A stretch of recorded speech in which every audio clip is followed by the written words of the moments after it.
13 games left standing here, which we'll take you through today. Lots of late-breaking lineups and stuff like that we'll talk about as we go, as always. I'm Chris Spags, joined by my pal, the baseball savant, Jake Hari. How you doing, Jake? I'm doing well. Man, we've got every lineup in except for one. So it's weird. Like, we're probably going to wait until this Padres lineup comes out for 2 minutes before lock. But basically could start crunching and getting my lineups in right now, which is a nice change of pace here. Yeah, we only have the Padres lineup. Again, the Padres, the last straggling team, as always. They're living that California cool life like I try to live, except they're actually doing it, eating some fish tacos, not worrying about their lineups. But we'll keep you guys abridged when that one's out there. I didn't realize, we do have every single lineup in now besides that. We do have one game which we are missing in case for some reason you haven't paid attention throughout the day. The Royals and Cardinals game has been postponed until tomorrow where they'll do a doubleheader. So if you were anticipating being part of that one, maybe wanting to load up against Michael Wacha like our projections were imploring me to do very heavily this morning. Thankfully, I didn't put them in the video. But it is a situation which you're not going to have in front of you today, so keep that in mind. If you want to keep your eyes peeled, by the way, for all of our premium stuff, we use that promo code LIVEBEFORELOCK for half off your first month of any package at awesemo.com. All the ownership projections, rankings, the top stack tool, which I'm sure Jake and I will both talk about a few times throughout the hour. A lot of things out there which are going to help you make better lineups. The deep dive column every day before the deeper dive show, so you kind of get your head in the right mindset before Lofty and Adam take you through stuff, and Alex now. So go check that out on the site now. Use the promo code LIVEBEFORELOCK. All right, Jake, we got pitching. Let's do pitching up front. Pitching has been a concerning point for a lot of people out there this recent week or so. You've had Jacob deGrom get blown up yesterday. Patrick Corbin had a mediocre day as well, maybe a bad day. Jay Happ, also a great ace, who also was terrible yesterday. So lots of pitching problems. What are you doing with Justin Verlander? Are you willing to trust him? He is the greatest, I guess, of the DFS pitchers on a regular basis. Are we willing to go with him today? Yeah, I mean, I'm willing to go with him. I don't know that I'm going to get to where the field's at on him, though. He came down a little bit in our last ownership projection, and that's basically what I'm waiting for right now is just ownership. And we still have some of the same. We actually just got ownership right now, Jake, 44 seconds ago. Oh, we did? Yep. All right, perfect. I'm going to alert the Slack. Just got ownership now. All right. Good timing. It was as if the world knew you wanted it at just that moment. So that's actually really nice. So now we can see what these actual ownership projections are. They get more and more accurate as we get closer to lock. Verlander's still near 40%. Look at one of the top position players there on Miami. Oh, my buddy, Brian Anderson. Oh, how about that? Yeah, I don't know that I agree with that. The Marlins are not a team I'm playing. I think people are playing them to fit in Verlander. So that's kind of why I'm not getting to Verlanders, because I'd rather take a chance on some of these expensive hitters. And I get it, the fear of missing out with Verlander is tough. He's probably the best option on the slate. He grades out very well, but the lineups I'm getting with him when I do get to him are just I don't want to play Jeff Mathis and Starlin Castro and Brian Anderson as any sort of staples in my 150. So for me, I'm going to end up underweight on Verlander. It's not the most comfortable feelings because he can put up a 40 spot and basically just bury you if any cheap hitters go off. But I'm going in the opposite direction. I only ended up with about 16% Verlander. That might come up to 20, 25, but I don't think there's any way I get to 40 by the time I'm done crunching my lineups here. What about you? I forced in a lot of Verlander early. I'm at about 50% Verlander right now in my 20 DK lineups today, and that's about where I wanted to be. Also, shout out to Tom, our one of our founders of the site. Of course, he's been really raking it in tournaments this week in MLB. He is, in fact, what answered your prayers, Jake, though coincidentally, I think just at the same time. But much like Mother Earth, when we complain, Tom listens. So exactly, that's all we can do. Yeah, but thank you, Tom, for the ownership update. But yeah, so that now accounts for the game that is missing as well. So guys, keep that in mind when you're building your lineups and plugging things in there. I like Verlander a lot. I'm with you on it. I want to pay for bats though that make it hard to get there. Even some of the sort of cheaper stacks that I like Minnesota, a little bit priced down, even though they're in a good hitting park. Hard to get to them in one of Verlander and any pitcher who's decent. There really isn't anybody in that super cheap range. I'm willing to go to some Sonny Gray. I may have one Tommy Milone lineup, which I don't feel great about, but that's was a pure price thing and nothing else. I don't think he's good, and I think it's really an awful situation, even though he got the best possible lineup I think he could have gotten. There's nobody cheap who I want to go to besides maybe Sonny Gray. And even that, I think he could easily get blown up in the Milwaukee park. That's going to certainly favor some hitters. It would have favored Christian Yelich heavily, but now he's out of the lineup, so it makes it a little more appealing. But I don't know how people are going to get to Verlander comfortably unless, one of these, really cheap stacks that look terrible on paper go off, like maybe a San Francisco or a Toronto or something. And not impossible, but not an approach I had for my lineups today. Yeah, it's just such a better chance that one of these top stacks go off. If you just look at the top stacks tool, there's a handful of these teams with like 7, 8, 9, 13% chances of being the top stack. Like, you really want to stack 5-man stack or even 4-man stack the Marlins. Like, they have a 2.1% chance of being the top stack, and they have ownership on them. Same thing with like the Giants, the Blue Jays, Detroit. Like, all these stacks are very low chance to be a quality play, but people are playing them. So for me, I get it. You have to forego Verlander at least a little bit. You can still play some lineups like that if you're playing even 10 or 20. But for me, it's going to be a lot of these mid-tier pitchers. As you guys see, it's super flat for me. Quintana, Archer, Turnbull, Wheeler, Sonny Gray is going to come up, I'm sure. Marquez, Erod. Like, I'm just mixing and matching all these guys. I think it was yesterday's slate we were talking about this. Josh and myself, it was similar in that there were a bunch of options in the 7 to 8K range, but nothing up top. Now we do have Verlander, so that's getting some ownership off some of these mid-tier guys, which I like. And just I was hand building a dummy lineup today because I was talking with Josh yesterday about how we just like click in our lineups when we're mass reserving our tournaments, and how that's probably not a smart thing to do. And I was talking with Tom a little bit. And so I was clicking in to just try to make a Verlander lineup, just try to hand build one that I like with a 5-3 stack, and I just couldn't get to anything that I liked. Yeah. So the crunches are reflecting that as well. So gonna be under on Verlander. It's just too bad. I hope he doesn't bury me. Yeah, I mean, it's not impossible too. He's got a nice matchup here versus the White Sox. I think, the one thing which I think as we as people who kind of cover this for content every day, you try to talk yourselves into the take that you landed on or the approach that whatever you got out of the cruncher. And I think the argument that you could make if you're going to say, I'm not going to have a lot of Verlander today, and maybe there's some way it goes south here, maybe he fits that bill of all the pitchers who've been getting blown up recently. It is a spot where he has given up a lot of home runs on the year. He's given up a lot of hard contact. His hard contact is up to 44.6% on the year. Home run rate up to 4.4% on the year. Both those numbers up from 32.7% last year and 3.6% respectively. So something's up there. He's given up a little bit more and striking out a little bit less. I mean, it just feels to me like a spot where I wanted to make sure I had enough of him and was at least with the field on him, because I think people may be a little gun shy about going to him because we've seen enough aces get blown up recently. And in that same day, we had both Scherzer and DeGrom get blown up on Friday, which is the last slate I did a live before lock with. I think a lot of people will be gun shy going back to these guys because of that. And, maybe that gives you a little bit of an edge going to Verlander more than you would otherwise. Yeah, that was a fun one on Friday. Both both my top pitchers get crushed.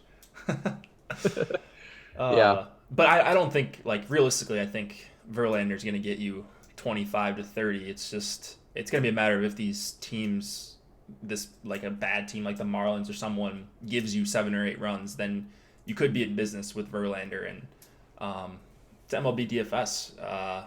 Crazy things can happen. So I'm not saying it's out of the question. I'm not saying Verlander's a bad play. I'm just not getting there as much as some other people are. Would you say, I guess if you're a person who's perhaps, I would say this for a person who's been frustrated by perhaps over the last, week or so, and I think some people want to try different approaches.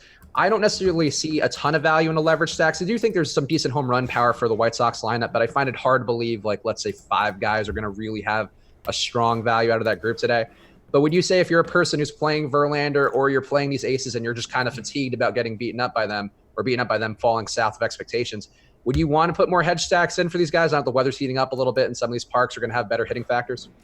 I don't think I would need to do that against Verlander today. Like, I would take a bat or maybe 2. Like, if I get a 5-2, I'd be okay with getting a White Sox stack here and there, or a duo.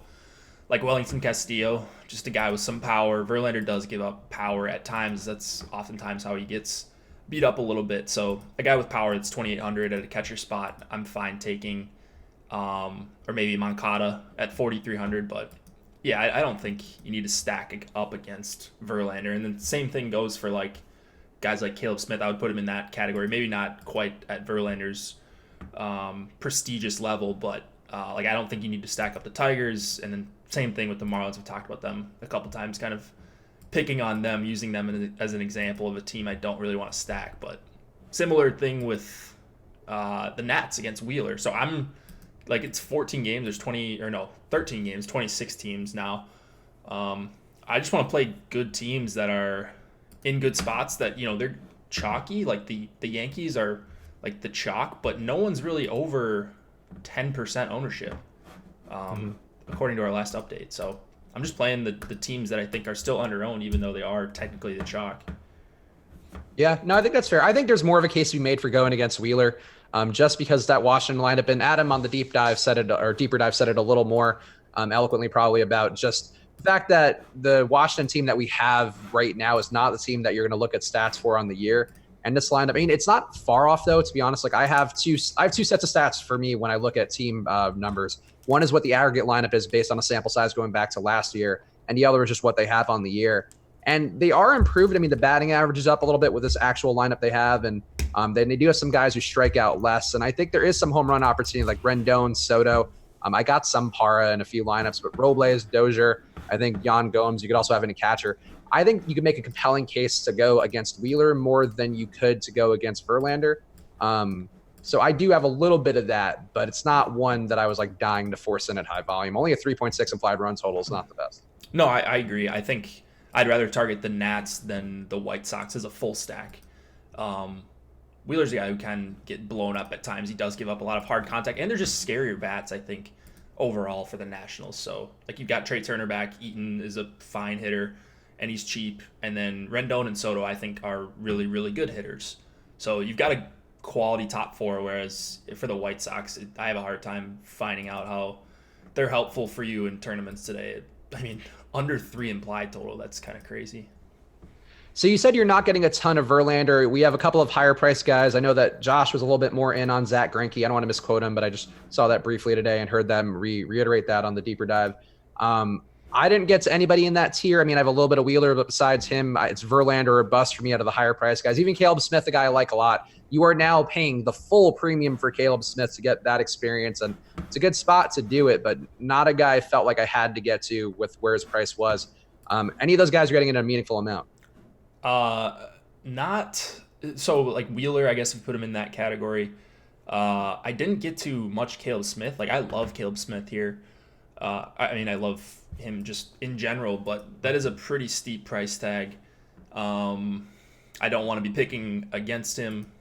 He's got a 3.6 implied total against him. So it's not like you can't play Caleb Smith. It's just a little bit too expensive. And when I'm trying to pay up for the Yankees and the Astros and some of these other top stacks, like getting down to Archer from Smith and saving $2,400 on DK is kind of a huge deal for me today. So that's why I'm not getting to Smith as much, even though like you can make an argument he's a top 3 or 4 pitcher on this slate.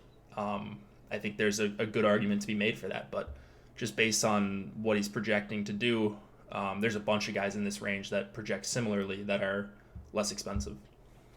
Yeah, I would agree with that. And to me, it's sort of just a lineup construction thing. Like if I'm going to have the high price hitters in there, that's great. If I'm going to have a few cheaper hitters in there, I'm just going to take the guy so I can have more of the hitters out there in that criteria. And I can kind of just go with Verlander. I feel like it makes it a little bit easier, the mathematics of it all, just to make sure that you have the pitcher you feel the most confident about, and then get a better spread of the hitters out there. Because, the cheap hitters we talked about, they're not the strongest groups of cheap hitters. So there's nobody has value who are like, yeah, this is awesome, I really want to have them.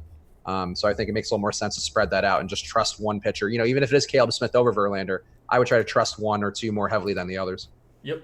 Someone quick is asking about FanDuel Cruncher, and we do get FanDuel questions from time to time. So a couple of guys that stick out to me on FanDuel would be Archer at 7,100, Gray at 6,700. I really like those two guys, especially because I want to pay up for bats, whatever side we're talking about today.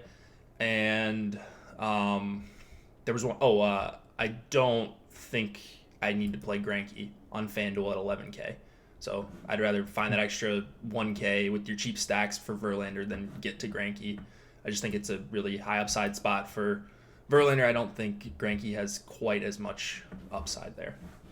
Yeah, Greinke 8.6 Ks per 9 on the year, per 9 on the year, not missing a lot of bats, under 9% swinging strike rate. The run total's nice. It is a Padres team who does strike out a good amount, 27.8% versus right-hand pitching, which is substantially above league average. But I I'm not overwhelmed by Greinke in any way. And yeah, I agree. If he were like one of those guys in that 8K tier, I could see him being like a guy I'd want a ton of. But at 10,000, over 10,000 on DK, I really find it hard. I'd rather pay for Caleb Smith. I'd rather pay for Verlander. I'd rather go down to Wheeler. Like there's a million different routes I'd rather go to Greinke. Yep. Yeah, I don't like him anywhere, but especially not on FanDuel where he's 11K. Yeah, no, that's a hard pass. But good for them. Good for Greinke having some self-esteem because of his pricing everywhere, I guess. Yeah, I guess so. Let's talk about, I guess, some of the cheaper pitchers or the mid-tier guys, because you did mention you have a good spread on those. Any of them coming up more than others for you? I ended up with a lot more Quintana than I thought I would have. I have deliberately liked Turnbull. I've been on him all day. I like the spot for him going against Miami. On the road, Miami's been even worse, and they are bad across the board in a million different ways. But Quintana and Turnbull are the two that I have the most of in that sub-8K tier on DraftKings. Who else are you getting a lot of? Did you say Quintana and Turnbull are your two guys? Yeah, pretty much. And Gray, but further behind those two. So I got both of those guys in my last crunch, and there's obviously a lot of lineup issues here, but I ran this probably an hour ago. Quintana, Archer, and Turnbull on DK at 31% each, and then Wheeler at 26%, Sonny Gray at 17%. So super, super flat ownership, similar to what Josh and I talked about yesterday. And I'm kind of okay with that just because they're so close projection-wise. You look at like these Vegas totals, they're all similar. You've got good pitching weather in Chicago. Like you can just make a case for any one of these guys, but I don't have a ton of strong stances. So I'm glad that I didn't end up with like 60% Quintana and 15% Turnbull. I would have probably tried to redo my crunch if I did that. But yeah, I'm just super balanced between those four, especially Quintana, Archer, Turnbull, and Wheeler. Yeah, I think that's the fair approach, and I think we seem to be on a similar page with these guys so far. I do actually have a little bit of Archer, but he was kind of the guy I wanted to get a little bit less of, just not really any major reason, but I worry a little bit about that Colorado power.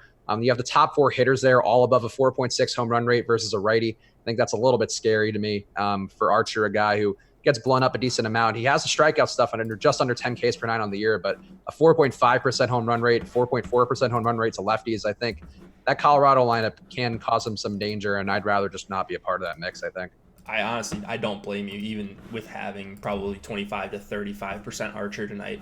Like, he is a strikeout upside guy, and that's what you're paying for 8K.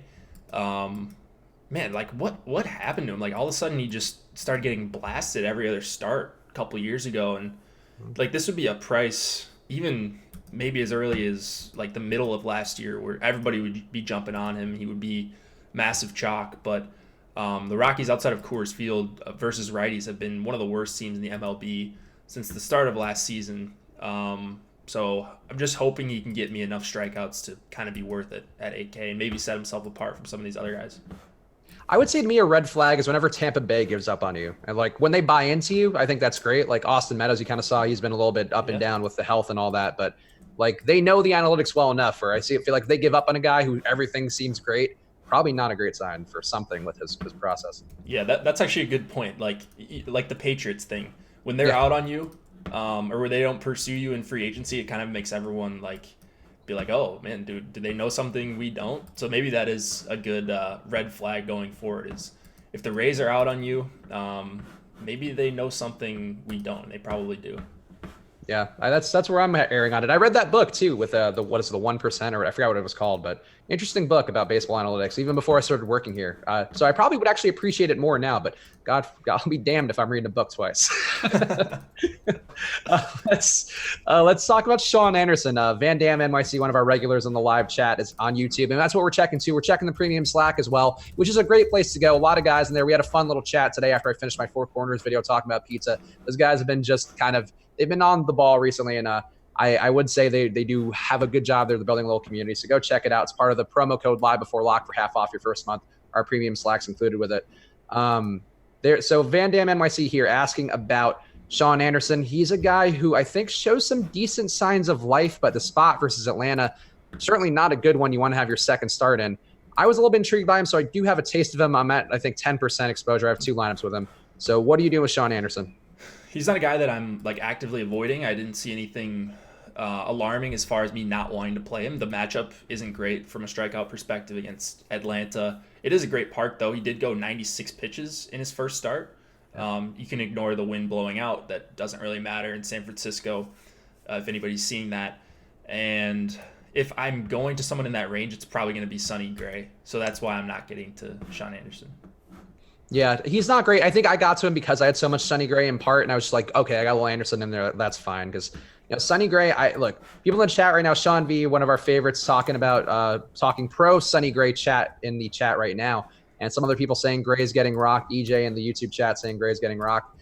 I think there's a compelling case for both sides of that one. And I also think, too, especially now that Yelich is out of the lineup, it makes it more appealing for Gray, but it also means that more people will probably go, oh, yeah, I can go with Sonny Gray now because there's no Yelich in that lineup. And I think there's still a lot of home run power for this team versus righty. Let's see. Yeah, everybody here. So Mike Moustakas over a 5.3% home run rate versus righties. Ryan Braun's got the lowest of the 2 through 6 hitters at 3.9%. Grandal, 5.2%. Thames, 5.5%. Keston Hiura at 4.8% in his very young career, only 20 at-bats. These guys still have power. And Brewer Park, more benefits lefty hitters, or Miller Park benefits lefty hitters. But these guys still do have some power, and Gray can give it up. So I think Gray is a fine play. I'm more than the field on him based on our ownership projections. But I see both sides of it, and I kind of wanted to make sure my butt was covered in case Sonny Gray does Sonny Gray things. That's the beauty of having multiple lineups, though. And I don't know how people play just one lineup for MLB DFS, but you don't have to choose a side all the time. It's not like other sports where you have to kind of make a stand. Gray, there's a good chance Gray is just a better pitcher than he was last year. There's also, you look at the matchup and it's not great even without Yelich in there. There's still a ton of power, a ton of landmines for going up against even a Yelich-less Brewers team. So the matchup's still not cake. It's obviously a much easier without Yelich in there. But yeah, I mean, you can make a case for both sides on Gray. I'm certainly going to end up on both sides of it. Yeah. So we're on the same page there. So we're doing well. We're very simpatico with all these shows we've been doing together recently, I think. Yeah. Getting on the same page. It's a good feeling. All right, let's do this. Speaking of, let's do the home run picks. I have courageously stayed away from making a home run pick because I'm on a 2 home run pick streak right now, and I didn't want to break it yesterday with a half-assed tossing it in while not paying full attention. However, Jake, the score on the year, Emac in first place now because he got a home run from Anthony Rendon yesterday. He has 8 on the year. Josh has 7. I am at 6, and you are at 4. But I feel like you're due, Jake, so I'll let you go first. All right, I think I am due. Let's see here. I should look at this before. There's so much to choose from today. I feel like it'd be hard to pick one off the top of your head. Yeah, that's true. I'll take, I don't know if this is too chalky, but I'll take Gary Sanchez. Ooh, okay. I like that. Yeah. His stats on the year, I just want to circle back to this because I did have it in the Four Corners video today, which if you're not watching a short form video I do under 10 minutes flat, usually under 8 or so, just talking through all the stuff that's most important on the slate. And Gary Sanchez's numbers, hold on, I'm just scrolling up to get him. So on the year, a 381 ISO and a 10.3% home run rate for Gary Sanchez. And he's been good going back to last year too versus righties, but just an unreal hitting by him so far. For a guy who hasn't hustled, he's hitting triples and stuff and running now, so good for Gary Sanchez. For a guy who hasn't hustled? Did he have a yeah, he had a thing where he got publicly scrutinized for not hustling on one play. Same thing with Cano, right? Isn't that what's going on with him? A lot of non-hustling, to be honest, going on in baseball. So when you get called out for non-hustling, you really know you're not hustling. Who cares? I mean, obviously, right, but it's probably in like the 5th inning, it's just, I think there's a time and a place. I don't know. I see both sides of it. I get it. Like, you want someone that's going to run. It's good optics, but also these are multi-million-dollar investments. So you don't want to be pulling groins and twisting ankles trying to beat out an infield single, especially for a guy so slow and possibly clumsy like Sanchez. So. Yeah, no, that's fair. He is. I just want to see him try. I do think you do want to see him try. It's worse though when you get like a play blows up, like there's an error or something, and the guy doesn't run. I feel like then it's a million times worse. And I don't remember exactly what the situation was. If anybody in the chat wants to drop it, because I feel like that was a big Yankee headline for a while, which I still get on my phone because of being a native New Yorker. I get my Yankees headlines sometimes that come through, and I do remember that being a big story.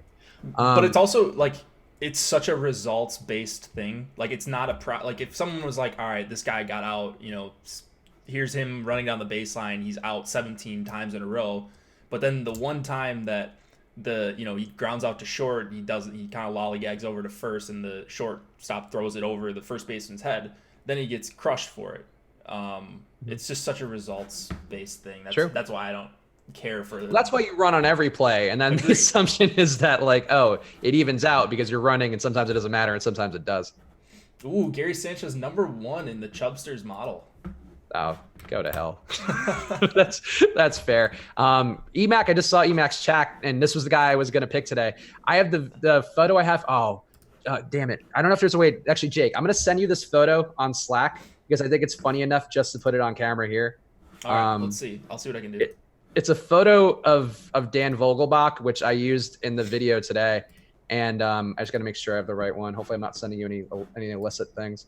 Outside of what you already sent me, yeah, exactly. Yeah, of course, other than the usual things that you request. I don't want to give you something new. Exactly. But this photo of him, I like using unflattering photos sometimes for guys because I think it's kind of funny. This photo of him might be the most unflattering photo any photo's ever been of a baseball player. All right, let's see this. Oh, and to be clear, Dan Vogelbach is my pick, so now we can make fun of him because it's like, oh, we're buddies. We're just razzing each other. Just a couple bros making fun of our heavy-set first baseman.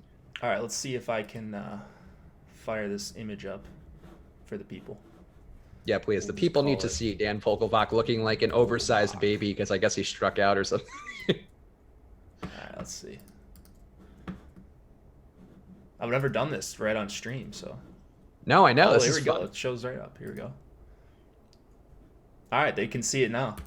There we go. So that's the Dan Vogelbach photo I had today. If you think that's the worst photo of Dan Vogelbach you can find a worse one. Drop in the YouTube chat. We'll maybe look at those as we go. But I just thought that photo was hilarious. He looks terrible. Like I would feel so bad if that were a photo of me that existed. He looks like Melissa McCarthy playing like an overwhelmed character in like a movie. It's just really a bad look for Dan. Yeah, was it an inside pitch? I don't know. That's that's an interesting photo. It's a little low. So he's worried about his shins. Just keep it up in the corner. Sponsored by Dan Vogelbach, looking sad like a baby. Well, I want them to see my crunches, but we'll leave this up here for a bit. I think I gotta re-upload some. I think we just got the Padres lineup, correct? So I think we got all the lineups in. looks like someone stole his bucket of KFC. That is a fair assessment. Oh, come on. He's a big beefy boy. Oh, so anyway, Emac was going to pick Vogelbach, but unfortunately I have him.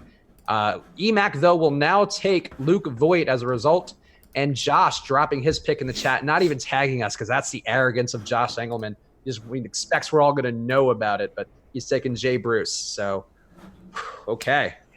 Heavy on the Mariners today, huh? That's fair.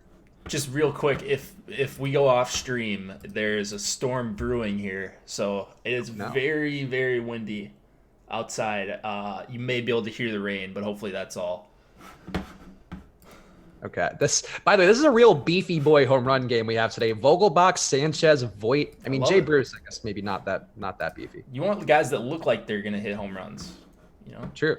I want some husk behind my home run power. Yeah. All right. These guys are in. All right, so Jake, we need to talk more about stacks. We talked about it. Clearly, I think we're talking around a couple of stacks, or at least players that we like. Let's talk about the Yankee stack because they are going to be one that people have talked about all day. The spot versus David Hess, about as good as you'll find on the slate. Home run park. Baltimore, really a home run park on the year, allowing a ton of home runs. Monk's there with any of them on the slate, and also giving up a ton of hits and also giving up a ton of runs. So everything kind of coming together for this Yankees lineup, who maybe underperformed a little bit yesterday, or at least parts of it did, but what are you doing with them today? I'm playing a ton of them. I think they're going to be my number 2 stack, possibly. Right behind Texas. He's just really, really, really bad. And not only is he bad, he doesn't miss bats. There's a team, I guess he had 6 strikeouts last time. It's not like he can't miss bats, but under 8% swinging strike rate for the season. Has a large sample of him not being able to miss bats in a big way. Can't get chases. Going up against a team with a bunch of power, great park to hit in, and then you throw in a terrible bullpen for Baltimore, and we also have the Yankees being pretty significantly underowned right now, according to our top stack tool. So all those factors lead me to wanting to play a ton of Yankees, and that's what I'm going to be doing. What about you?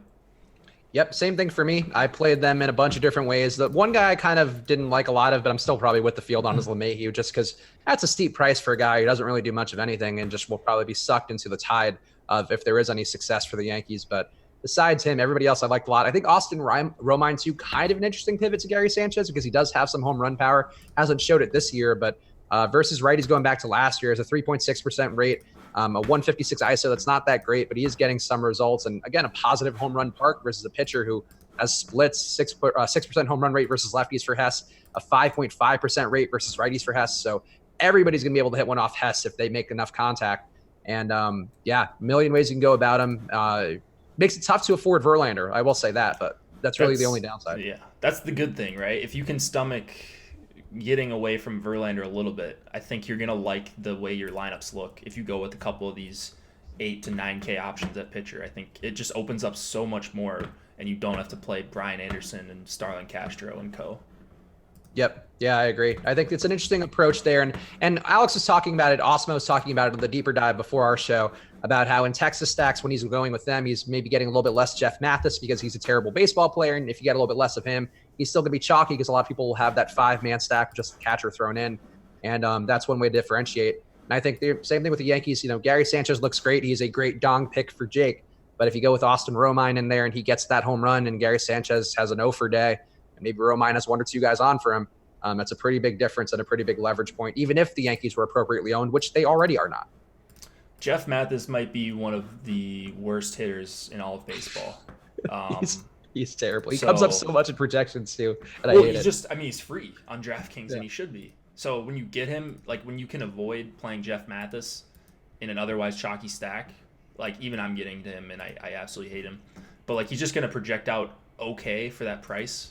But yeah, I think he would be a guy I would be looking to get away from if he's going to be in the teens. Like if he's going to be one of the highest owned hitters on a 14-game slate, usually a good idea to go elsewhere, especially at a position where you can only use one guy. Yeah, 2,200 is nice. Same thing we talked about. We talked a little bit about Zack Cozart before coming on the air.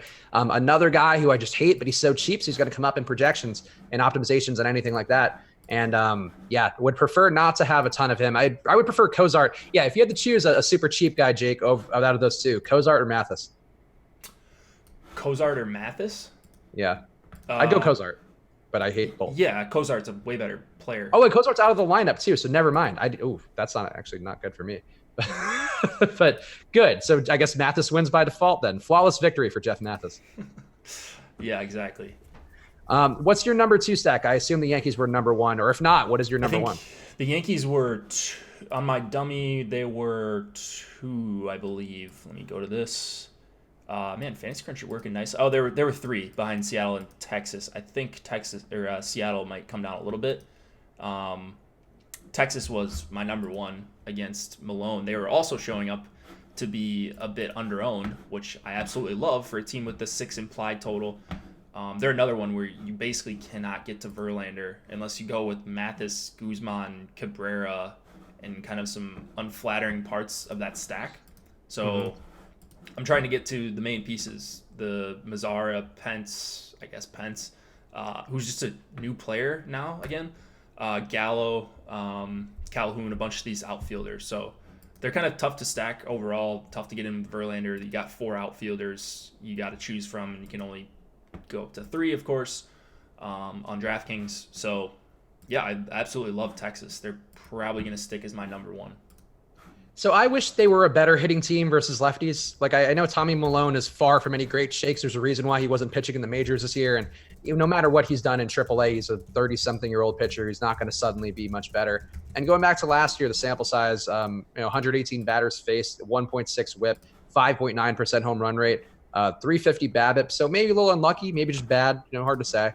Not a good pitcher by any stretch, but the Rangers are just so bad versus lefties, and as a team they've hit really well in the year, but 29% K rate versus lefties on the year, 192 ISO. They still have the pop, but just WRC plus of 85. It scares me a little bit if they're going to be decently owned, and the Vegas total's so obvious. I kind of ended up a little bit less on them than I would have thought I would be. So Malone, he's had some flashes here and there. I remember one specific time where I was on him last year, and that worked out about as well as you could imagine. He had like 2 starts where he had like 15% swinging strike rates out of nowhere, and I kind of bought into that a little bit more than I should have. So he can, I think, maybe still miss bats. I haven't been paying attention to what he's been doing since the middle of last season. But I just think the hitting environment is so good in Texas that I honestly don't really care. It's not like he's a guy who's going to go out there and miss bats, even to the level of like a Mike Minor, who we saw have success last night. Like, you really have to be able to miss bats in a big way in this weather in Texas to not get crushed. Same thing goes for Lance Lynn. Yeah, so I'd agree. So I like that side of the equation a little bit more. And people's Vogelbach roasts are still coming in. Vogelbach was like Chris Farley there, is what somebody says. Do I still have him up there?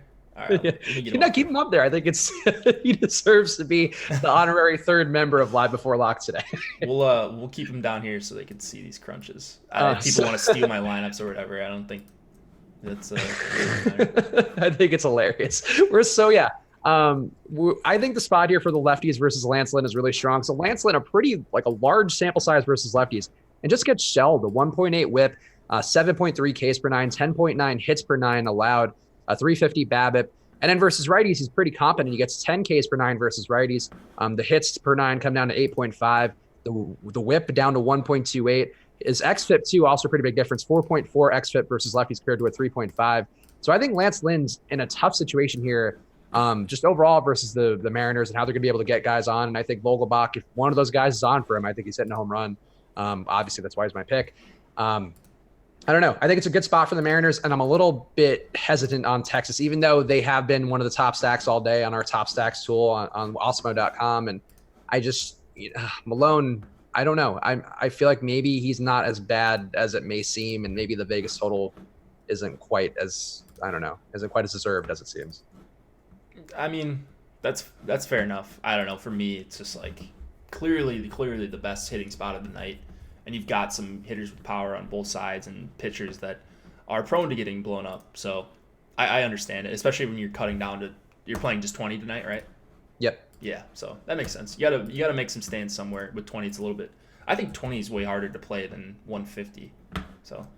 I would agree with that. There are some nights where there's stacks or something I like and I just don't get them, and I just gotta have to live with it. And that sucks sometimes. On the other times, it's good when you pair in on the ones that really are good. And then I think it's a lot easier to land than the top 100 in a max 20, obviously, because everybody else is doing 150 otherwise. But it's a different approach for sure. Yeah. So our top stack tool is still showing the ownership share for KC and St. Louis, but I think I still got the idea of it. I if you guys see me crunching around, I took out a few stacks, a few of these cheaper guys, these cheaper stacks, Detroit, Miami. I think I took out Toronto and San Fran as well. Those were stacks that were coming in a little bit over-owned and also have a really low chance of actually being the top stack. So those are the stacks that people are going to get as 2-mans and up to 5-mans with Verlander. And so those are the ones I want to avoid a little bit. All right, so what else stack-wise are you getting that pops out? I think we've talked about some of the main spots. So actually, let's talk about Houston because they also have a high team total. They are also going to be pretty under-owned relative to their potential, though the ownership has come up a little bit throughout the day. Going against Dylan Covey, who's certainly no great shakes, perhaps limits power a little better versus righties, but still not good. One observation, too, which I built park factors into my sheet, so I've been trying to be more mindful of them. Houston's park has been more beneficial to home runs than people realize. I feel like it used to be more of a doubles, triples park, and now it's been better for home runs, at least above average by a decent amount. So I think was intrigued more by Covey. I did force some Houston stacks in earlier on in the day when they were lower owned. I'm intrigued by them. I didn't quite get there as much because they're super pricey too, and even more expensive than a lot of the ones we talked about and that we like. But what about you in Houston? I did get to a bunch of Houston. I just lost my crunch right there, so I'm gonna have to start over. Oh no. No, it's all good. I got more than enough time. I am getting to like 7 or 8% of Houston. I know that from my recent ones. I don't think Covey is like the worst pitcher on this slate or anything like that. It's just a huge implied total for the Astros, and they are going way under owned. You've got Reddick leading off at 4,400. That's a really nice value. So there's, I think, a lot of things to like for Houston, even though I don't think Covey is like the worst in terms of at least giving up power. He's actually okay in that category. Yeah, I think that's a fair take. And I think the spot here, just Houston's so good on the year. They've been at least fluctuating back and forth between the top hitting team versus both lefties and righties. They have so many different ways they can attack guys. I think it's a good spot for them. So I always try to have some Houston as long as they're not in a really bad matchup. I just think they always have enough potential to be that stack that goes off. And the lineup they put out there, Reddick not hitting great on the year, but certainly not a bad hitter by any stretch. Maybe not actually. He's hitting well, but not hitting for power as much as you might think on the year. But that could pop back up, and so many different ways you can approach it. I mean, down to Marisnik, who's also been hitting home runs. I mean, they're just great. And Tony Kemp too. I think an interesting value down towards the end of that order. A couple ways you can go there. So I'm with it. Got a couple questions in the premium Slack we'll hit on before we keep going through stacks. One last take for Pedrito PR in the premium Slack. Did you like Archer on FanDuel? Yeah, I do a lot. I think I responded to him, but yeah, he's 7,100 on FanDuel. That's just a ridiculous price for a guy that, while there are some concerns with Archer, there's still very real strikeout upside. I think he's striking out over 25% of hitters so far this season. Yep. All right. And one more question here from Sir Legend. Would you go Otani or Kepler? We do have Otani as an AA, and he does come up quite a bit in our projections for Osmo.com. I would favor Otani personally, but I have actually some concerns about Otani because he's not hitting for enough power on the year. It certainly can get better. And the Angels Park is a better home run hitting park as well than people realize. It's one of the top 4 ones on the year so far. But Otani only a 125 ISO on the year. I kind of wonder if maybe that ulnar issues or whatever, the whole thing with the elbow, the Tommy John issues, maybe cutting into his power a little bit after that surgery, or maybe he's just got to build up, a callus or just kind of figure out his approach. But I'm still there, but I would go Otani, and I'm a little concerned about how much Otani I have. I would go Otani. I just think he's a better hitter than Kepler. And I think Kepler is actually a pretty good hitter. So for me, it's just take the better hitter against a guy with home run problems. Has he been lacking that much power? I feel like Otani's been hitting some homers here and there. So he's at a 3.6% rate on the year. And going back to last year versus righties, he had a 7.5% rate. I don't have his splits for the year in front of me. I just kind of break it down. Just the longer sample size versus lefty or righty, and then just a general year-long look. But the isolated power down to 125 is not the best. His batting average also at 250 this year overall. So not quite all the way Otani yet would be what I would say. It's still early in his process, so I don't want to fully, make a claim out of turn. But I think there's a reason he's cheaper, and I think it's because it's not quite been there for him yet. That's fair enough. I mean, if you've got some concerns about him, I would hate taking a hitter that I think has an elbow issue. So if you think that could be the case, then you probably want to get away from that guy. Yeah, Alex Chesser also in the YouTube chat pointing out that Otani got drilled in the hand last night. Yeah, he hurt his finger and then got x-rays, so he's supposed to be fine. But, it could be a matter of him getting used to things. I feel like the elbow, even if it's not as affected as much as it is when you're a pitcher with Tommy John surgery, probably a little bit of a wrinkle to that whole thing. So, yeah, I would be a little cautious. I wouldn't overload on Otani, and I've kind of made that mistake recently, so I'm probably a little more aware of it than other people may be. Because I love Otani, but he's just not quite there. Hard not to like Otani. Yeah, he's fun. I like when we have a nice Japanese hitter, a guy who also lives up to potential. I think coming in from Japan and it's a whole different ball game, and you come in and you're actually possibly even better than you'd seem like you would be. I think that's pretty good. He was like the real deal right away. I mean, pitching and hitting, which is outrageous to even come close to living up to those expectations. Mm-hmm. What about the Angels stack overall? I like stacking against Pineda. I think that's a perfectly fine thing to do. They were coming up about the same as far as top stack compared to their ownership, so nothing holding me back from that perspective. They're under-owned, actually. I'm sorry, they're pretty low-owned compared to what we've seen in recent days. I think they were under 5% still, so I've got no problem with the Angels stack. They're not a huge priority for me, but I know I ended up on some of them in my last crunch. Yeah, so I like the Angels. I think they're an interesting stack too. I think the prices kind of work. Again, positive home running park, and as Jake mentioned, Pineda shows flashes of brilliance because he does miss bats well, but then his home run rate's outrageous, almost 7% home run rate on the year. But he does get swinging strikes at 12.3% rate, chase rate of 33.4%. But I think mental errors, he's still 10 hits per 9, still a pretty bad xFIP.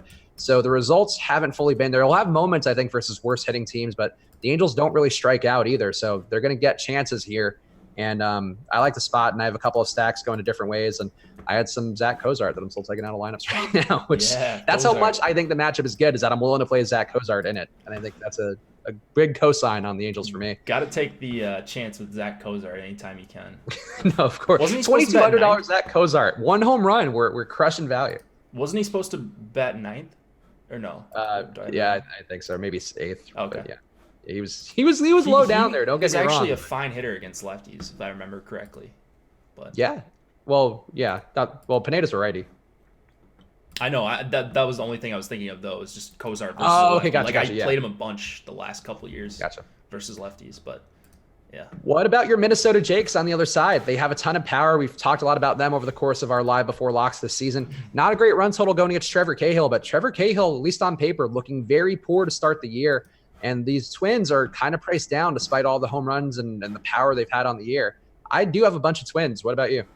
Yeah, I'm going to have a good amount of Twins as well. I like them in the full stack, especially just because Cahill, a guy that he unravels with walks and then stolen bases, and that's not many things. Like, those two things aren't things that people look for in stacks. They're looking for home runs, and while home runs are awesome, it'd be nice if a home run was at the end of a couple walks and maybe a stolen base or two along the way.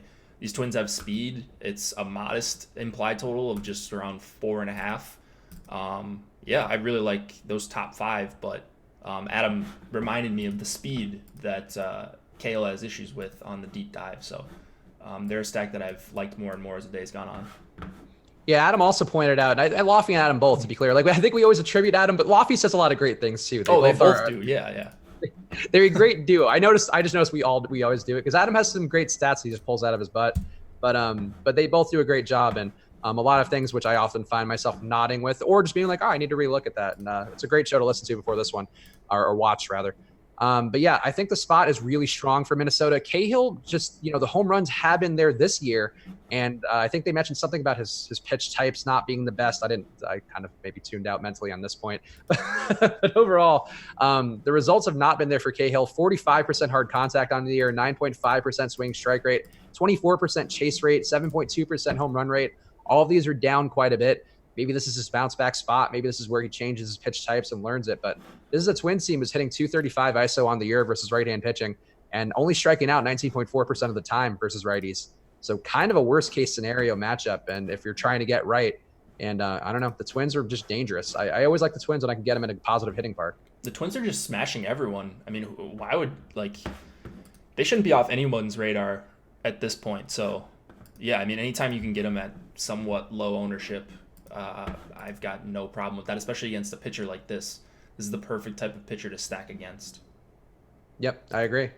Let's see. We talked about Milwaukee, so I'm just going through the Vegas total to see if there's anybody important that we missed. Anybody stack-wise that you're getting? I feel like you occasionally get some weird ones with your Mets the other day, and which actually ended up having some positive parts. But what are you getting? So I'm just crunching it out still because I had to start over. But right. I am getting to more Dodgers than I anticipated. I hate targeting these bullpen games against Tampa, but just a lot of value I think that we're seeing. Why did they stack up a bunch of lefties versus Beeks is supposed to come in? So I don't know what LA did with their lineup, but they're still grading out as solid values. I know Bellinger and Muncy and Turner can all hit lefties really well. Seager as well. So maybe it's not that big of a deal, but yeah, I'm getting to a bunch of Kike and Seager, my boy Muncy. Turner I think is super underpriced no matter who he's going up against at 4,200 as well. Yeah, I think in BD up top too, an interesting play at 3,100 hitting leadoff. I think, it could be something if you want to go that way. But yeah, I agree. I don't like going against Tampa Bay bullpen days either. Their bullpen is actually a good one. It's not like you're going against a Baltimore bullpen day, which would be a great day. I would like to go with that bullpen day. Yeah, for sure. But the Tampa Bay bullpen's good, and they approach things intelligently. So I didn't get to a ton of Dodgers. I think I have some one-off Kikes, and maybe I might have one Verdugo I feel like snuck in somewhere. But yeah, not a ton for me there. Yeah, Verdugo, not a guy that I'm looking to all that much in that stack. But if he comes up, I'm almost fine with anyone. I've been just more okay with playing these 8 and 9 hitters in the context of a stack, even if I don't think they're good or they don't have the platoon split.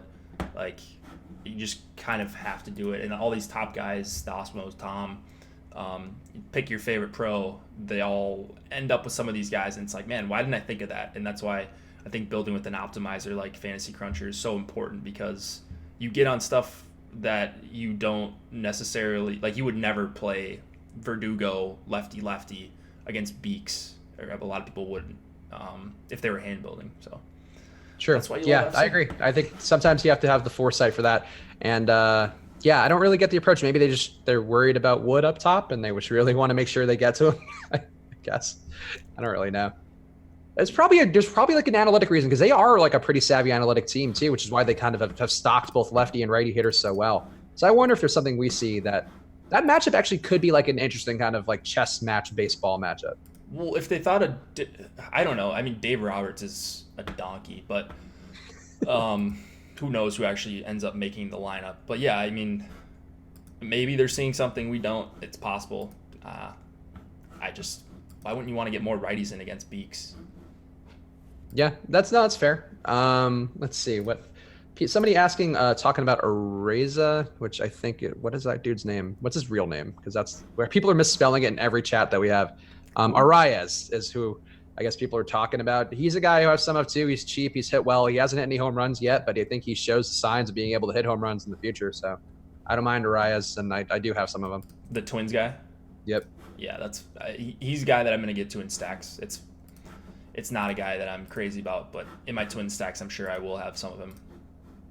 Yep. All right. Anybody else you want to touch on the slate? I feel like we kind of went around and covered everything in our own inimitable way, but anybody hitter-wise or stack-wise? Boston? Any interest in Boston going against Stroman on the road? I do like Boston, but they're falling behind the Houstons and the Yankees type stacks for me, so didn't get to a ton of Boston unless I'm just completely missing something, but yeah, I don't think I'm getting to a lot of Boston.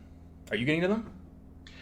So I was getting some of like Pierce and Bradley before with our projections, and I think because they were just two cheap guys and a decent run total game. And Pierce I don't mind, even though he's been pretty bad hitting so far this year, very limited sample size, but -4 WRC plus for old Steve Pierce so far this season. So that's not great, but we talked about Bradley before we came on the air. I'm really tired of getting Bradley in projections, so he's a person who I'm manually seeking out. Whenever I get him, I kick him out of my lineups because I don't want him around anymore. He does nothing, and he always just hurts everything I try to do. But I don't mind the 2 through 6. Like, it would be good to go there. I just didn't go there because Stroman's okay. He doesn't give up home runs, and I don't really see any reason why I would think otherwise. Yeah, Stroman's not a guy I love picking on. We say it every time, just a way better real life pitcher than DFS pitcher because he doesn't actively seek out strikeouts. Like, he's fine getting ground balls, and that's really frustrating for stacking. He's not a guy with a ton of blow up equity, I wouldn't think. So that's why I'm not getting to a ton of Yankees. The Red Sox, they just don't project out as well as some other teams in that range. So Marcus in the YouTube chat, Pearson, Bradley, my exact thought. Yeah, look, sometimes with projections, I mean, you're going to get a lot of cheap guys will pop up because the team as a whole kind of gets lifted up, and these guys on paper aren't that bad. But if you're not comfortable with them, you kind of have to go out of your way to make sure you don't get them. So that's something I've been trying to be a little more mindful of. Outside of Zack Cozart, who rest in peace, Zack Cozart, even though you're still alive. I'm sad I won't have a shot at you today. Maybe the pinch hit dong. You should have called him for your pinch hit dong. That should be it. I should just kept him in my lineups and just hope he gets in there somehow and hits a home run, which would be the best Zack Cozart home run. So when's someone going to do that? Yeah, I mean, I might have to do that at the end. Maybe count that as like a 4 or 5 dong count if I'm still trailing, because I don't know how we don't get can style points. You just need to get a 4 home run guy. You needed Chris Bryant last Friday when he had the triple dong. Yeah, that would have been nice. I didn't even look at him though. I thought that was one fun fact. And McCall's asking for the Paul Blackburn of the night, which we'll get to in 1 second. Was the obviously the award for the worst pitcher who may end up being on a tournament winning lineup. On Friday, only 2 guys hit a double dong: Gleyber Torres and Chris Bryant, who hit 3. Yesterday, half the size of that slate on Friday, we had like 5 or 6 guys, maybe even more than that, who had double dongs, which I thought was kind of interesting. Like, maybe the weather changing, maybe just the matchups, but double dongs on the upswing for sure. Yeah, love me some double dongs. Those are the best. They are. Paul Blackburn of the night, Jake, for the award for the worst pitcher who may be on a tournament-winning lineup. Give me some Sonny Gray, baby.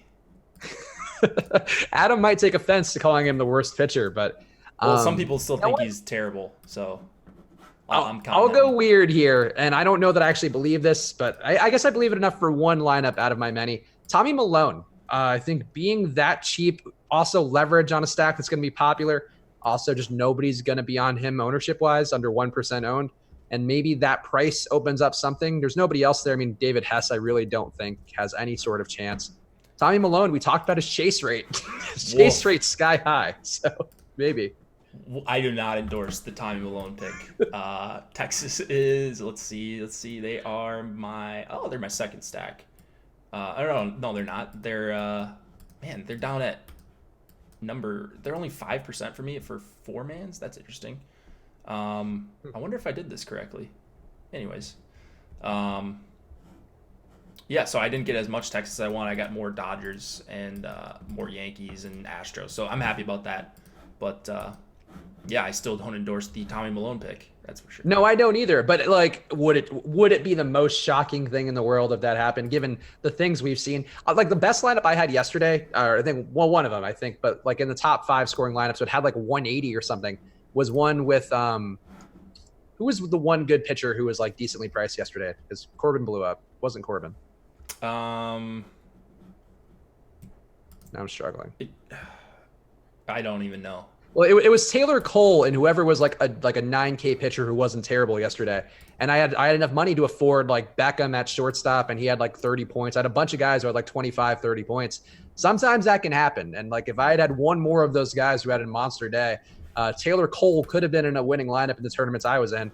So look, it's entirely possible it can occur, especially as hitting gets more potent, especially as the weather heats up and these guys have more power.